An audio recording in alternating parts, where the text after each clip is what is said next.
আসসালামু আলাইকুম।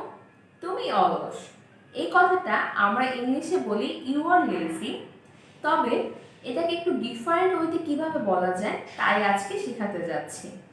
I hope that সবাই সাবস্ক্রাইব করে কানেক্টেড থাকবেন নেক্সট ভিডিওর আপডেট পাওয়ার জন্য।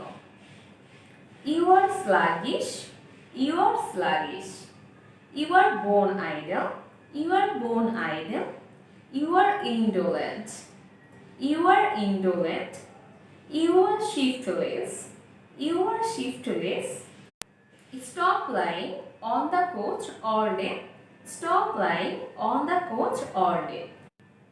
এই প্রত্যেকটা বাক্যের অর্থ হচ্ছে তুমি অলস। সো তুমি অলস এটা বোঝাতে সব সময় ইউ আর লেজি না বলে আজকে যে ছোট ছোট বাক্যগুলো শিখালাম সেগুলো অ্যাপ্লাই করবেন। আশা করছি আপনারা নতুন কিছু শিখতে পেরেছেন। আমার ভিডিওটি দেখে যদি বিন্দুমাত্র উপকৃত হয়ে থাকেন তাহলে চ্যানেলটি সাবস্ক্রাইব করে আমার সাথে কানেক্টেড থাকবেন পরবর্তী ভিডিওর আপডেট পাওয়ার জন্য।